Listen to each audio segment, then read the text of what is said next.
Hello, everyone. We hope you are doing well. Roma 3, Udinese 1. It looked as if we were going to have to wear funeral attire to this one, Andy, but we avoid that, thankfully. Before we get into all of that, of course, thank you to all of our wonderful patrons at Patreon. If you would like to join the Patreon and join the Patreon group chat, patreon.com/RomaPress. And of course, if you could also subscribe to our YouTube channel, like all of this episode, any other ones you watch, we would greatly appreciate it. YouTube.com/@IS Roma Press. And again, thank you all for the tremendous support you have given us, not only this season, but in seasons past. It truly does mean a lot. And it means a lot because, Andy, on evenings like tonight, we have things to celebrate. It was so close where, the margins in not only life, but football, really. I mean, the difference between pure agony and pure joy are very thin. Okay. Very, very thin. And I knew and I had it, I could feel it in the air what it was going to be like coming on here had they drawn 1-1. Because for all intents and purposes, that would have been akin to a defeat. A very small difference. For all intents and purposes, we would have acted the exact same way in defeat as we would a draw because you had to win this.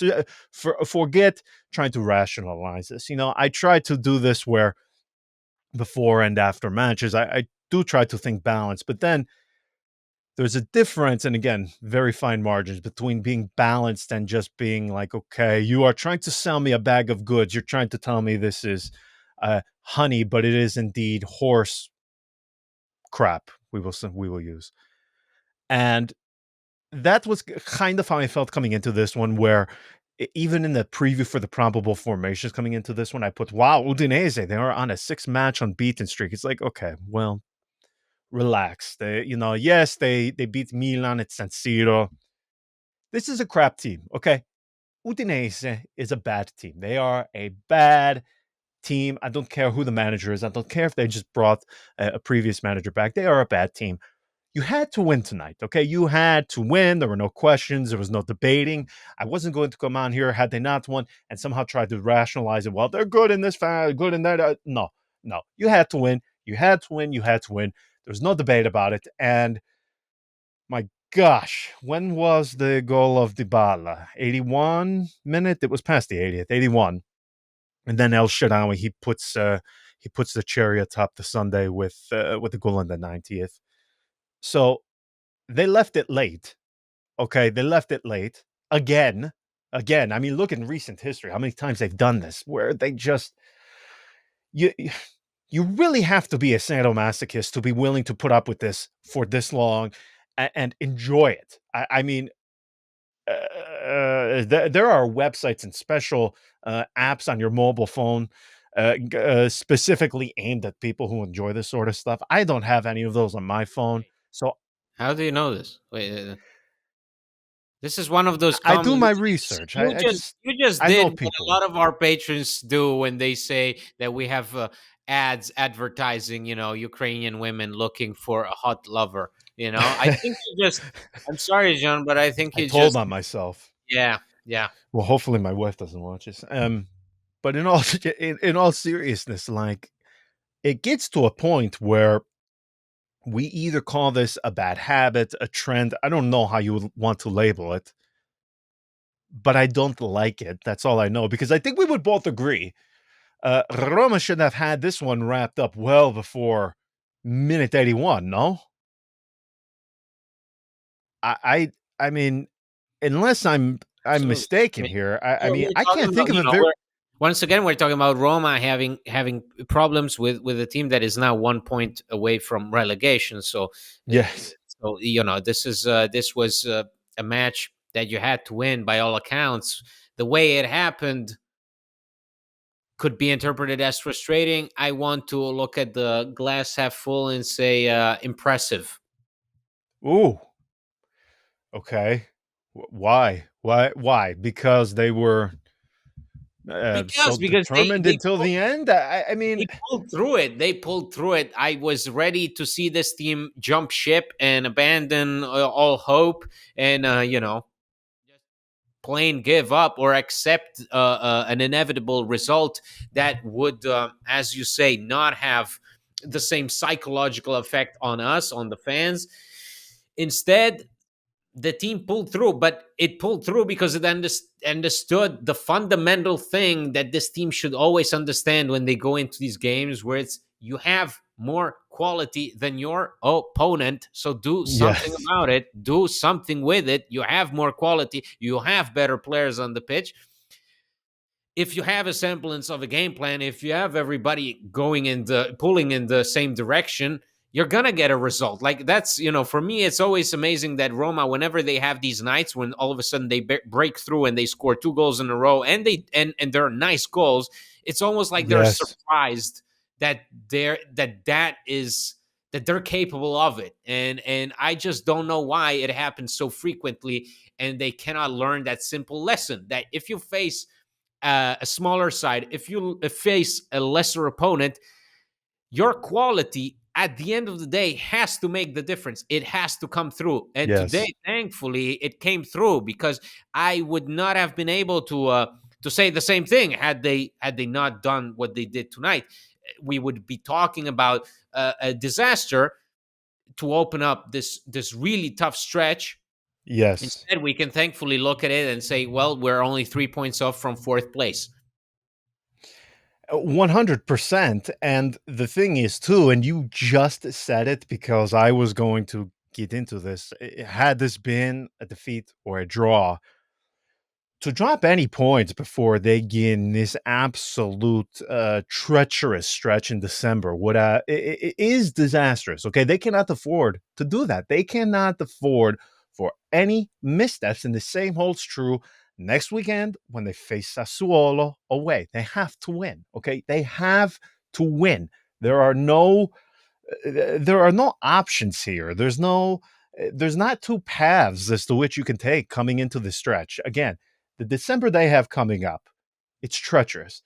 They go away to Sassuolo. You have Fiorentina. You go away to Bologna, Napoli, Juve, and then you begin the new year with Cremonese in the Coppa Italia, and then you also have Atalanta, then away to Milan, and that takes us to the 14th of January. So to drop points to the opponents where you should undoubtedly 100%, not questions asked, get all three against would have been a disaster.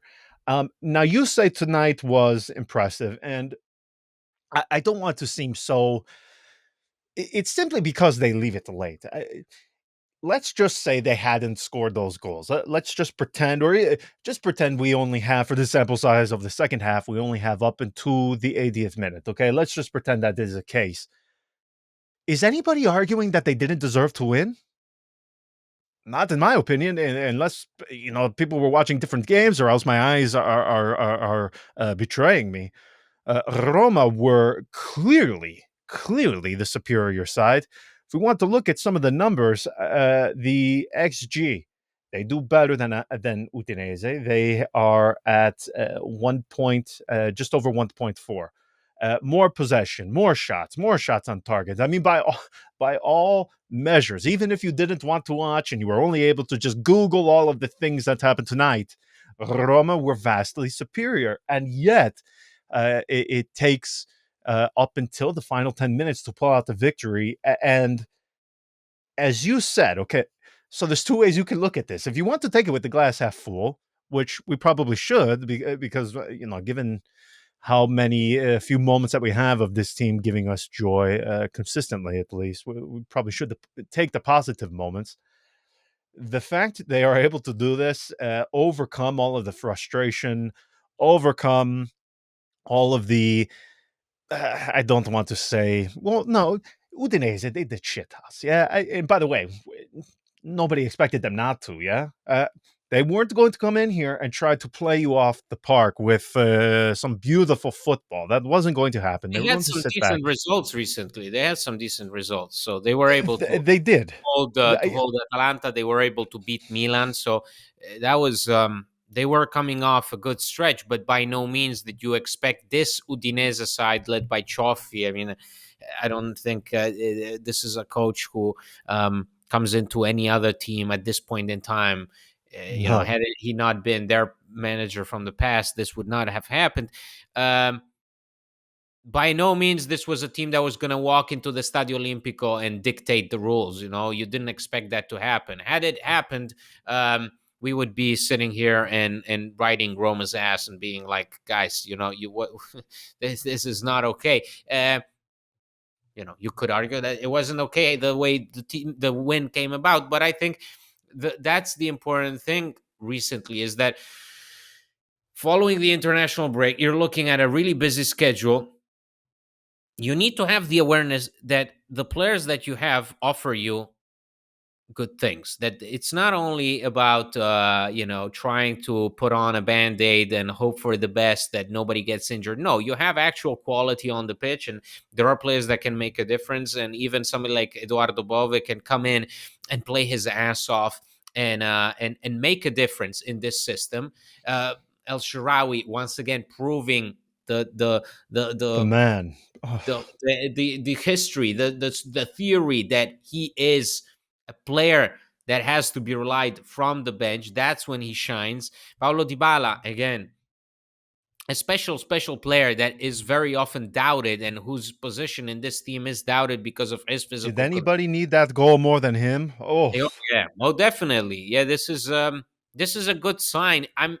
Again, when these things happen, we're always on the verge of risking to talk too much about it, to praise this team too much. But I think it's important to acknowledge, just as it is important for the team to acknowledge, that tonight doesn't happen if you're any other team. Tonight doesn't happen if you have other players. Tonight happens because you have the players that you have, and the quality came through against an opponent that did not do much, but could have put you in a dangerous place. And yet, like in previous games, like against Monza, like against Lecce, the quality came through.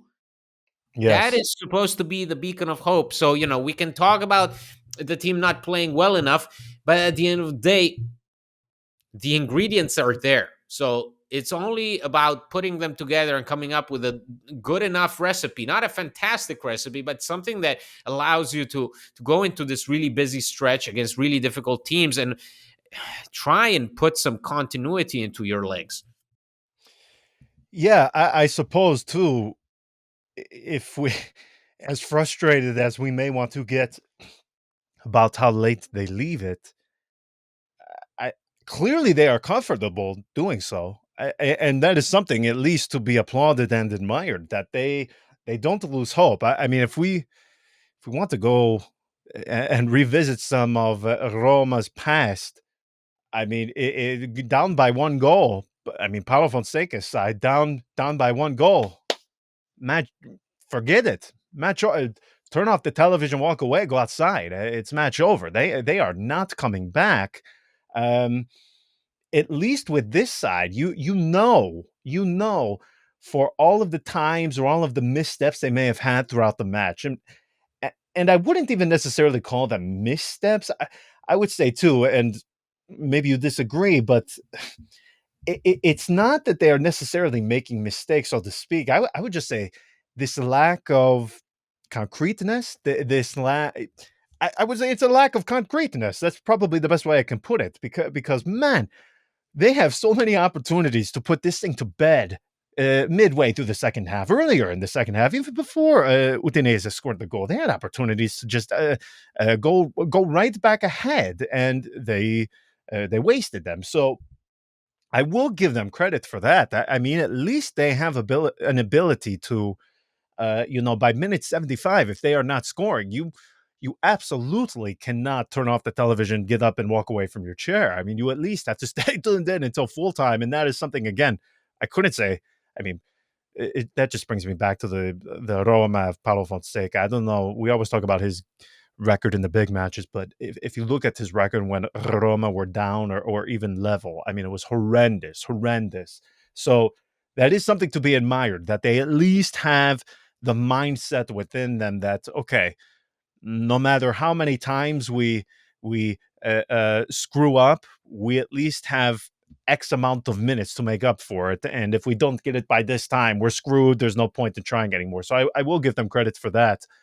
Um, the thing that I suppose, if I want to again continue with a bit more of a negative aspect on it, um, that was for all intents and purposes, aside from Smalling, yeah, I would say that was their best 11.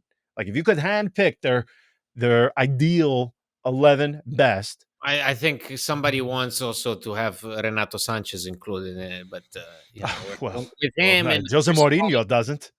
Well, yeah, Not yeah. Well, tonight. right now, no. But I think the idea is for that to be the ideal 11. I would say something along the lines of not having potentially Leandro Paredes out there. That would be, I guess, Mourinho's vision in a dream scenario where Renato Sanchez is, I would say, like 60 or 70% fit, which is not going to Mm. happen. Well, yeah, I was about to say 60 or 70% fit would be that would be an improvement at this point.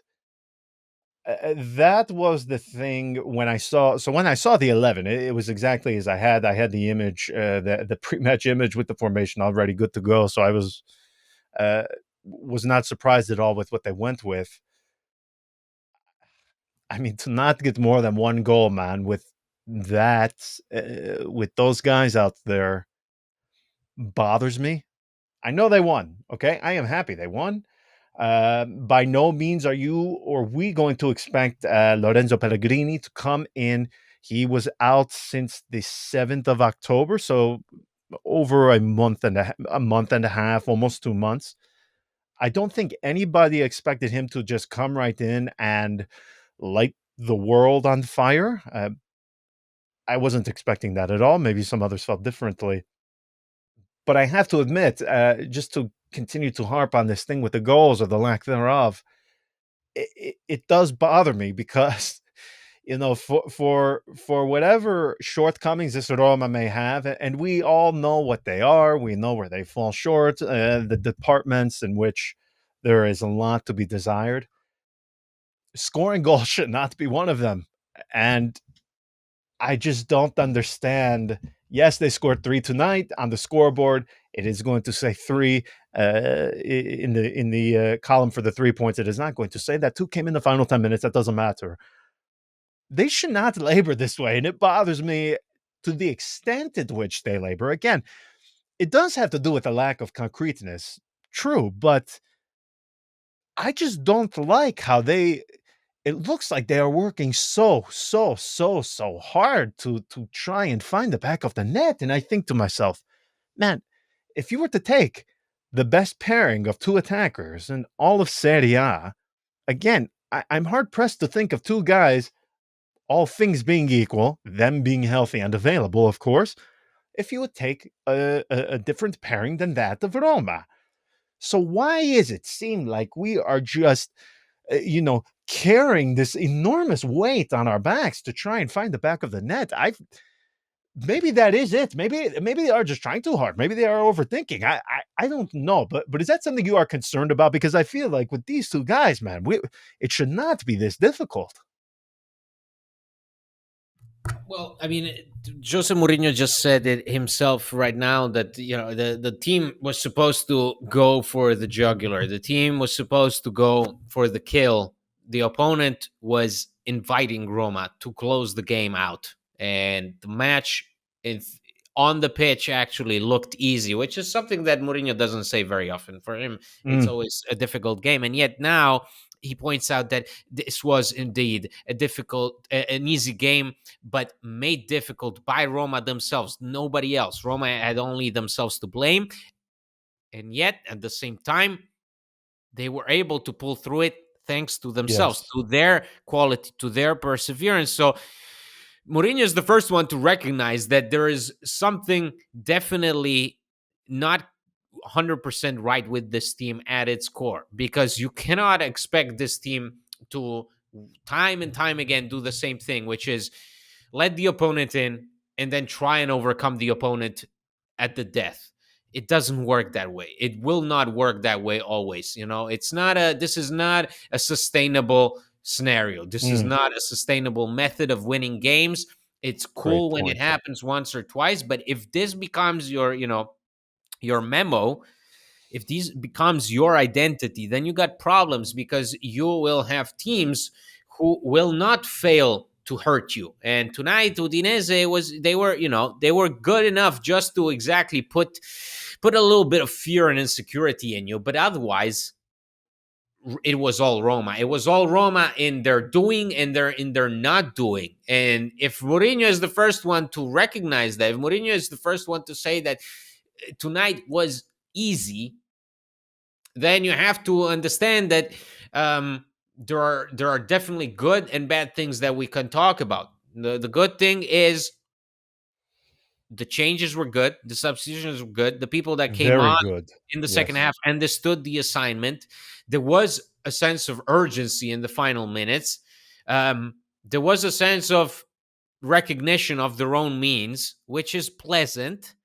But at the same time, we're once again faced with a team that is complacent, that is a bit too slow, that is a bit insecure to start things with, and doesn't have the the required sense of aggression that you want a team to have when playing a smaller side. You want to have these games over by the second half. Yes. Ideally, you want this to be done by the 60th minute, so that then you can relax in the final 20 to 30 minutes, and have people come off the bench and contribute, but not in a meaningful way. You just want the result to be there, and you want to take it home. And instead, we're always left hanging. We're always left hoping that finally the team will pull through its quality that we know is there.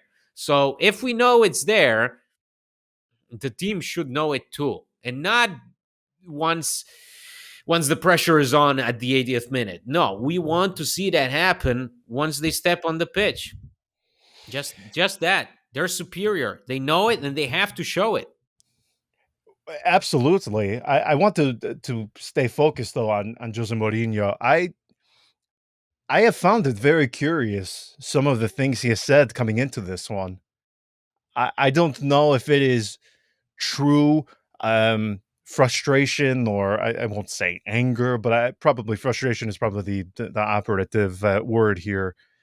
I mean, he has been not in the best of moods coming into this one tonight. I mean, we saw some of the things he said in the pre-match. We even saw Thiago Pinto had to respond to it. Is that, in your opinion, because that's the thing with Jose Mourinho, when he says these things, if there's one thing we know about Jose Mourinho, okay, there is a method to his madness, so to speak. When he says things, a lot of the times there is a underlying motivation for him doing so. So part of me read into some of the things he said coming into this, clearly bothered.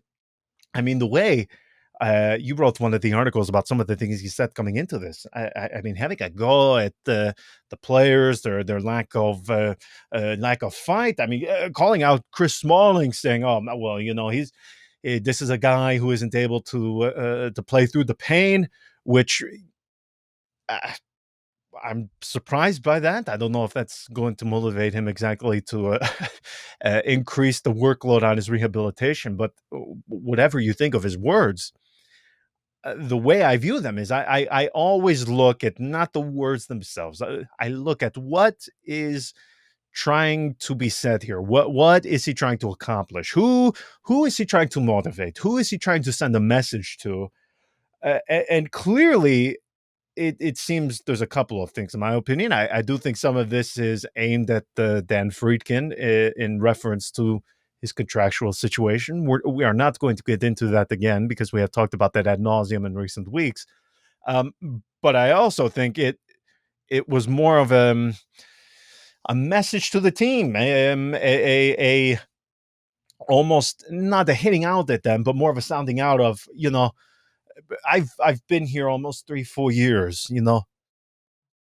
Now it's time to put up or shut up. Okay, you do it now, or I'm getting the hell out of here. It almost seemed like he was challenging them to just Step up, okay? Just do it. And he in the post match now because I'm watching it right now on television, and he it's so hard to get a read on this guy because you don't know if what he is saying, if it is coming from a true place or if he's trying to get something in terms from the team out of it. So I don't know whether he was honestly that pissed off coming into tonight. Uh, but he's clearly still not content. Yes, he was glad to get the victory, but as you already alluded to, he is still having a go at some of these guys, and he is saying, for all, to remove any of the fluff, he's saying this team is shit. Okay, and we almost allowed them to get the result from tonight, and you know why? It's our own fault. It's not anything they did. This that team sucks. They're terrible. This was an easy match, and yet we almost fumbled it. Okay, so is that what you're reading into this, or do you think he is honestly very pissed off in the way he has sounded coming into this? Because I have to tell you, when you see him having a go at guys like Smalling coming into this, there is part of me who thinks, okay, well, he's trying to send a message, much like he did with Renato Sanchez. Remember when he said, right when he came off against Napoli, he goes, well, what am I supposed to say? Munich, Bayern Munich, they don't know what's going on with him. PSG don't know what's going on with him. If they can't figure out why this guy keeps having all of these injuries, how in the hell is AS Roma supposed to do it? You will have to ask him because he can't play 90 minutes. So is a comment like that of Smalling, is it trying to motivate him? Is it trying to get something out of him? To pull some sort of, to put a fire underneath him? I don't know. Or is Jose Mourinho honestly that pissed off? I don't know, because usually he is sounding pissed off when he's, in a particular moment with the team. They're going through something. He's trying to pull something out. And coming into this one, seeing him so mad, I wasn't able to honestly get much of an understanding as to what the reason is behind that. Maybe it's a bit of everything. I do think the contractual thing, as I mentioned in previous episodes, I do think the closer you get and the further we get into the season, it is going to become a thing that lingers in the air much heavier. It's going to become something that whether Thiago Pinto, Ryan Friedkin wants to or not, it is going to be brought up. And if you if you allow this thing to, kind of fester in the air without some sort of clear message being sent.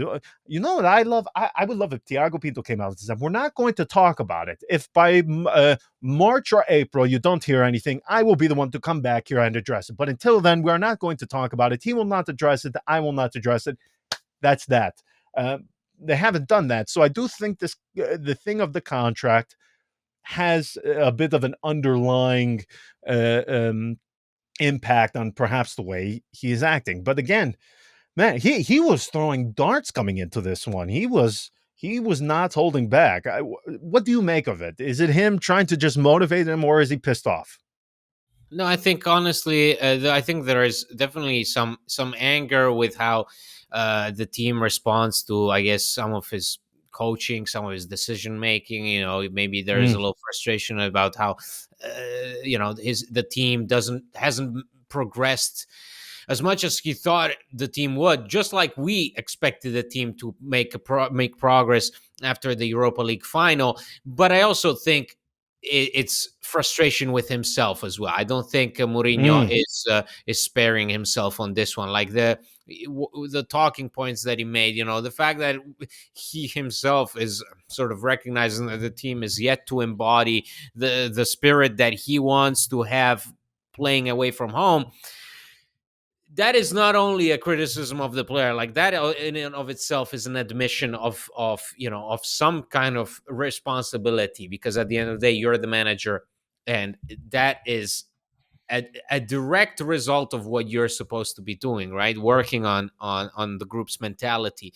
And so, I don't read too much into that, because I've seen Mourinho say all kinds of things in recent months and years. Right now, it sounded just like a manager who is hoping to have the complete team at his disposal and really get to work, because I can understand that there may be frustration that some players are missing week in, week out. Okay. But that only goes so far. And I think Mourinho recognizes that. Like, this is, if there is a time to wake up, not only for the team, for the players, it only also for himself. It is now. It is now. It is time to wake up for the ownership. It is time to wake up for Mourinho, for his players. They have to learn to play away from home. They have to learn to be more aggressive to start things with. They have to recognize when they are the superior side, and they have to trust their own abilities and qualities, because so far there is too many doubts. And in a team that has these players and has an attack of Dybala and Lukaku, you should be scoring more, but you should also be playing with more conviction. Right now, Roma are playing with less conviction than they did in Mourinho's first year, which to me is Mm. amazing. And yet, here we are. Yeah, that's a great point. I it is so confusing to me because again, if we just go back in time, if you say to you and I, lingering in the final stages of the era of Eusebio Di Francesco, and we someone were to whisper into our ear that it's going to get better. You're going to have Romelu Lukaku and Paulo Dybala in the team within a few years. I don't even want to know what my reaction would have been. I probably would have been institutionalized. So to have that come to fruition and to see Roma just making life again so difficult on themselves unnecessarily too. Again, it's not as if they are creating nothing and they are simply just tactically a complete mess. That's not the case at all. I mean, they are just wasting all of these chances, and I, I I don't know really what there is left to do other than them having to just it's going to have to click one day, right? I mean, we're not going to wake up here and transfer market reopens, they bring an X player and there we go. It's solved now. This is all mental, right? I feel like I'm trying to look for technical or tactical issues within the team that just aren't there because I okay, yes, the midfield might be missing something. You mentioned Paredes. No, but there I'm has not. to. I think the one thing that I can point to, and it's evident in Dybala's goal, is that there has to be more movement through the midfield into the attack. All of that. Dybala's goal is all because there is a lot of options out there in front. It's not that Lukaku is not isolated. Dybala is not somewhere down there behind the defense or whatever. Because we've seen Paulo Dybala play sort of all over the pitch and yet not make his presence felt at any time.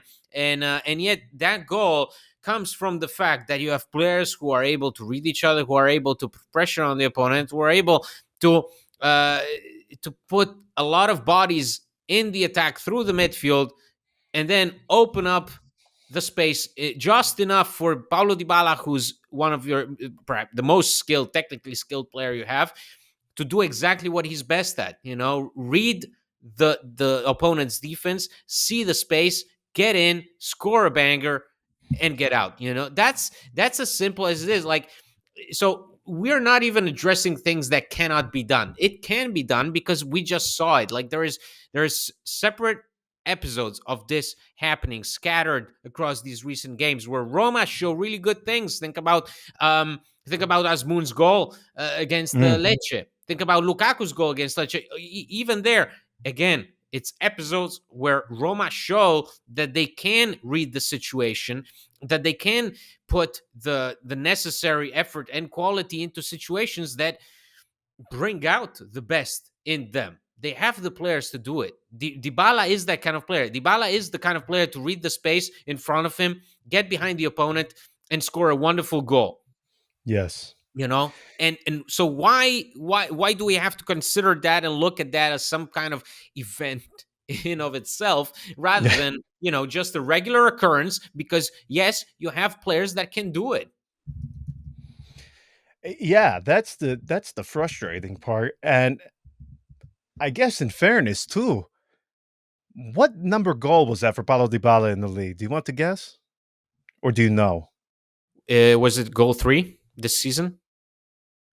I was hoping you would know, but I think it was. I thought it was either It 2 was or goal 3. 3. It was It was goal 3. okay. Yeah, I just pulled it up. It was number 3. It was Number number 3. 3. Yeah, number 3 and 3 assists, right? Yes, but the funny thing is, first goal, by the way, since 1st of October. His last goal, or I'm sorry, hold on. No, was that? I have 2 league goals here, 3 No, total. it's tonight is 3. Tonight is 3. Tonight Okay, is well, the third maybe one. I'm incorrect then. This is the Uh, Roma Press research team. No, no, it's tonight is the third one. okay, so nonetheless, if you and I, because I think you mentioned it a couple of episodes ago, Paulo Dybala having a bit of a down season. I mean, this was only the second time, and this just seems such a absurd thing to even consider. This was only the second time Romelu Lukaku, Paulo Dybala started alongside each other. Okay, or I'm sorry, the third time they started alongside each other um, since Cagliari, since the victory over Cagliari. So since then, which was what? How many weeks ago was that where they won in Cagliari? How far do I have to venture back? So the 8th of October. Okay, so almost 2 full months. You have had those two. Your two undoubted best players, most technically gifted, best playmakers, but the ones you are going to rely on 80 to 90% of your goals from, you have only gotten them to start alongside each other 3 times in nearly 2 months. Uh, Um, just by way of that, there is going to be there are going to be growing pains. There is going to be a bit of disjointedness within the team. I couldn't agree more with what you said about the midfield. I'm not just going to I'm not going to touch the Paredes thing because that's just going to sound like me being bitter. I'm not bitter at all. They won tonight. That's all that matters. I am just I am frustrated with how difficult they make life on themselves because matches like tonight, man. Because I watch, one of the patrons said this when I complain about when Roma leave it late or they make it difficult on themselves. They say, "Well, look at Juve. Every game 1-0. Every game 1-0." And I think to myself, yeah, but that match could go on for 4 straight days and they would not concede a goal. They just wouldn't because that's how Mr. Cortomuso likes to play. It wouldn't happen. They could play all of those matches that they won 1-0. If they played for 4 straight days, they were not going to concede. It's a different experience than what we are watching with Roma. But I think to myself, okay, well, if we just compare this Roma to the ones of past, this one has the most quality within it. I don't know how anybody would make that argument otherwise. Well, So, apparently, to a number of people, it doesn't. Apparently, to a number of oh, people, a specific group of people, this team sucks, and Mourinho is working, with coal miners. Whereas well, that, Roma's history, in the history of the Roma, yeah. this team really stands head and shoulders above a lot of teams in recent years. Arguably the best squad we've had since 16-17 season, and people still found ways to criticize that team. So, Mm. that's the way it is. But as I said before, and Mourinho sees it, is that this team fails to recognize that. And it's also funny because Mourinho also has these lapses. Mourinho jumps from one statement to another. So when we lose, Roma have a shitty team compared to the likes of Fiorentina, Atalanta, who have those are the teams he named as the teams that have more options than Roma. Tonight, he just said that he had a good bench with a lot of options. So he had Houssem Aouar, he had Andrea Belotti, he had Sardar Azmoun, and he was happy. So tonight he was happy. 2 weeks ago, he wasn't happy. Whatever that, however things work in Mourinho land, um, it's undoubtedly clear that in order to get a win against Udinese, you have the squad to do it. End off, Yeah. and tonight should Yes. have been more straightforward. We can all agree on that. Tonight should be encouraging because once again you're confronted with situations where the team really shows what they're made of, but that has to become the norm. At some point there has to be a semblance of a quality side that acknowledges its own quality, that understands, okay, we're not as good as Milan, we're not as good as Napoli, Juve, Inter, all teams above us, and yet, and yet, we are good enough to win this game. We're good enough to go into Yes. the next Europa League match against Servette and beat the Swiss side. It's doable. Why? Because you have the quality. Absolutely. You just said it. Next match for Roma coming in the Europa League against Servette, and then we have next weekend against Sassuolo. So we will be back later in the week after they take part again in the Europa League. So until then, ciao. Ciao.